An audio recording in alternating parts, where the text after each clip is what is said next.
Hello, this is Dr. Bloom.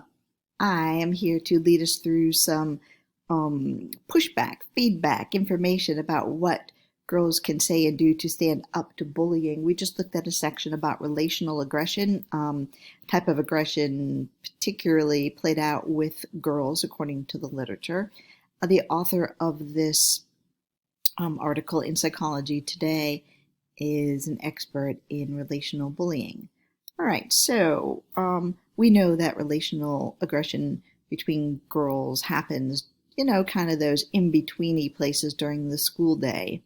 So we have it at recess, we have it at lunch, we have it at lockers, we have it, walking between classes, all these kind of liminal spaces on the sidelines that are not looked at as closely by adults, just by the nature of how school works.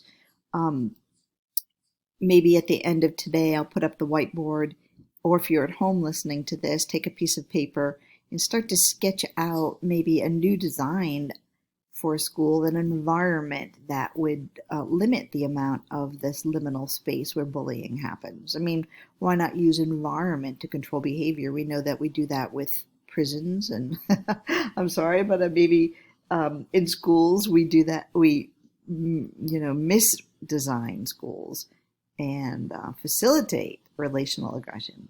Let's take a look at what to do if somebody is bullied, how to stand up to it, which is, just as important as learning about it. What advice can you leave this class with?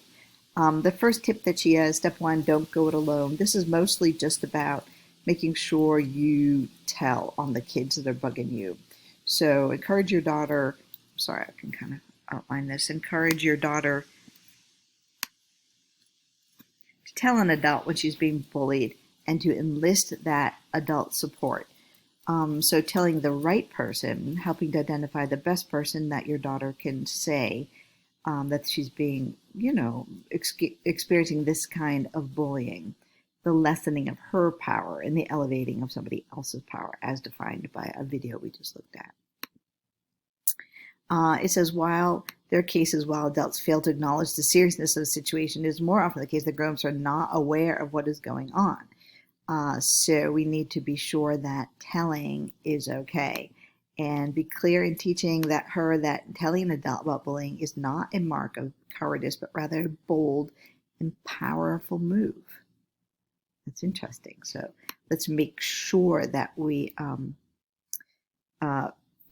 eliminate as much as possible for someone who's being picked on like this, eliminating their isolation and try to rebalance the power dynamic.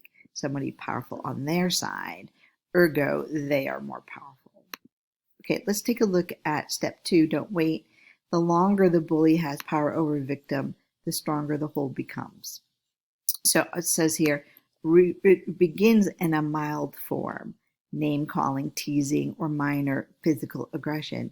However, it escalates quickly, and name-calling becomes a public humiliation versus just somebody in the hallway saying something on the slide to you. So, and pushing and shoving escalates to punches and assault. Teach your daughter, I'm going to just do this. Teach your daughter that when she lets bullying behavior go on unchecked, she lets her power slip away readily. I think, I agree with that advice, but we're always very careful that we're not only we have a daughter that maybe experiences relational aggression, but we don't want to, pick away at her self-esteem and make it her fault. However, unchecked. So you might say, as soon as anybody does anything to you, I want to know about it that day. Please don't hide it or keep it private from me. So you can work together to make some strategies. Step three, the more a bully thinks they can pick on the victim without a direct response, the more she will do it. That's why an assertive response is so effective in countering bullying. Assertiveness is the essential middle ground between aggressive comebacks.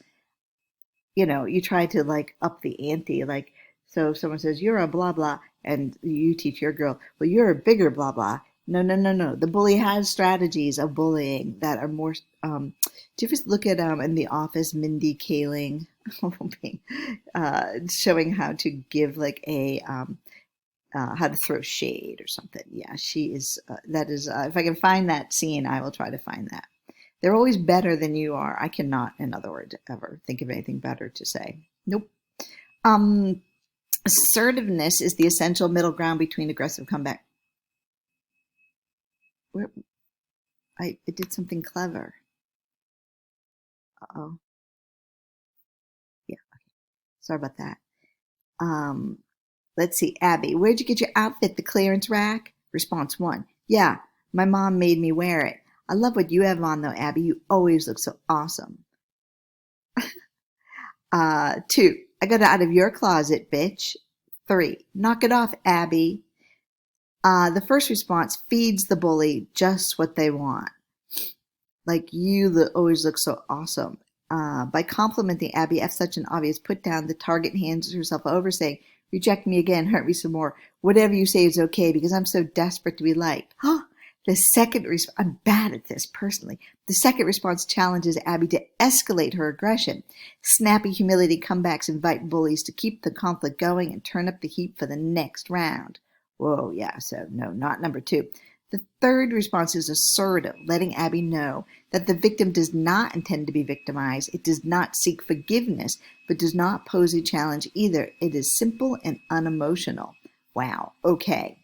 Um, so I think what they're trying to say here is to use like that comeback, to use role play to teach simple strategies. It also says to use as above with those 1, 2, and 3 example to role play that, and maintain eye contact, nonverbal strategies, keep your voice calm and even, stand an appropriate distance from the bully, use the bully's name when speaking to her. Teach your daughter that emotional nonverbals such as looking away, raising her voice, or shrinking back are all dead giveaways that the bully has gotten to her. Wow, you have to be so brave to do all of this and so brave to teach it. But let's please take this example and take this moment to have a little conversation within our courses, whether you're taking this online and you're writing notes right now about some comebacks, or if you are in fact in class with me right now. Let's talk a little bit more about it. Thank you so much.